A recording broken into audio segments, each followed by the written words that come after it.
तारखेला साधारण 2च्या सुमारास एक व्यक्ती पोलीस स्टेशनला त्यांनी माहिती दिली की गोळ गणपती आहे. गोळ गणपती म्हणजे जो पाईपलाईन रोड आहे आपला, त्या मंदिरापाशी एका महिलेची अर्धनग्न बॉडी पडलेली आहे. तर त्या माहितीच्या आधारावर मग आमच्या पोलीस स्टेशनचे अधिकारी कर्मचारी तिकडे गेले. त्यांनी खात्री केली तर एक मृत अवस्थेत स्त्री तिथं आढळली, अर्धनग्न अवस्थेत होती आणि जी अनोळखी होती. तर पहिलं आमच्या पुढे आव्हान होतं की तिची ओळख पटवणं. तर त्या दृष्टीने काम सुरू केल्यानंतर NRI पोलीस स्टेशन नवी मुंबईमध्ये आहे, तिथं ती एक मिसिंग दाखल होतं. तर त्या मिसिंगच्या आधारावर मग खात्री केली. तिचा नवराही आला होता आणि त्या महिलेचं नाव अक्षता म्हात्रे, वय 30 वर्ष आहे असं निष्पन्न झालं. आणि त्याच्यानंतर मग पुन्हा आमच्या त्या माहितीच्या आधारावर तपास सुरू झाला. तर गोपनीय माहिती आणि तांत्रिक विश्लेषण करून माहिती घेतली असता शनिवारी सकाळी ती 10:30-10च्या दरम्यान तिथं आलेली आम्हाला लक्षात आलं.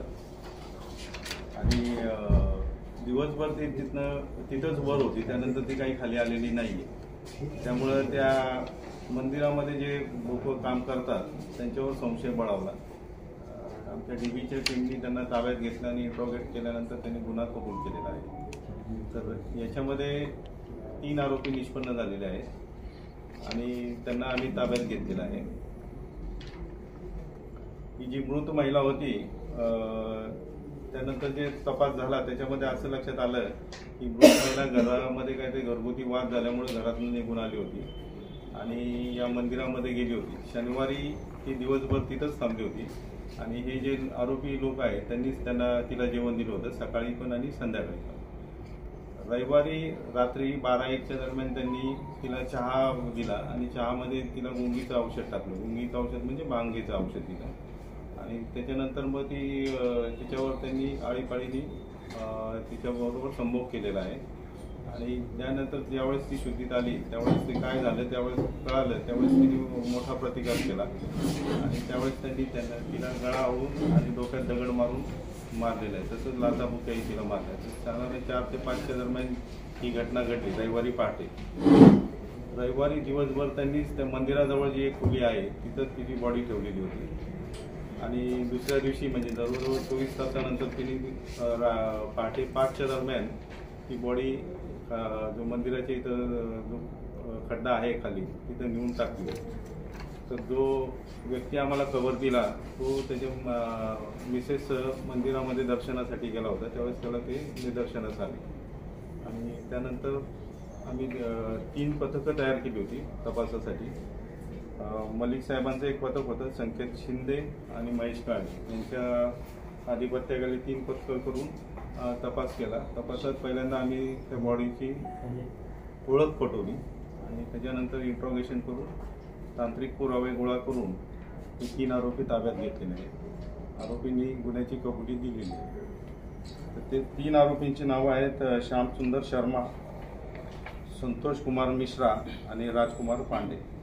तर हे 3 हा श्यामकुमार शर्मा आहे तो राजस्थानचा आहे आणि मिश्रा आणि पांडे हे UPचे आहेत.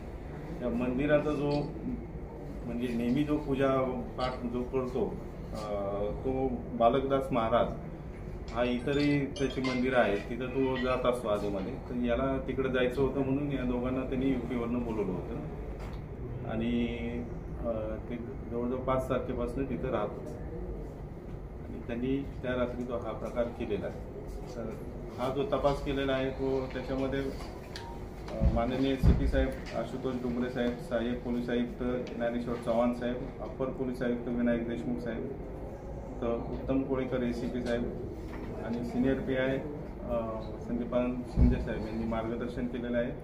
आणि तपासात महत्त्वपूर्ण भूमिका बजावलेली आहे. आमचे 3 पथकाचे जे प्रमुख आहेत महेश काळे, अब्दुल मलिक आणि संकेत शिंदे हे अधिकारी आहेत. तसेच हवालदार वसावे, राठोड, पवार, पाटील, आव्हाड, नंतर पोलीस नाईक बोराडे, खाडे, सोनावणे आणि माळी यांनी या तपासात तपास करून हा गुन्हा उघडकीस आणलेला आहे. सर, या गोशाळेमध्ये कोणी ट्रस्टी वगैरे आहे का ह्याच्यामध्ये?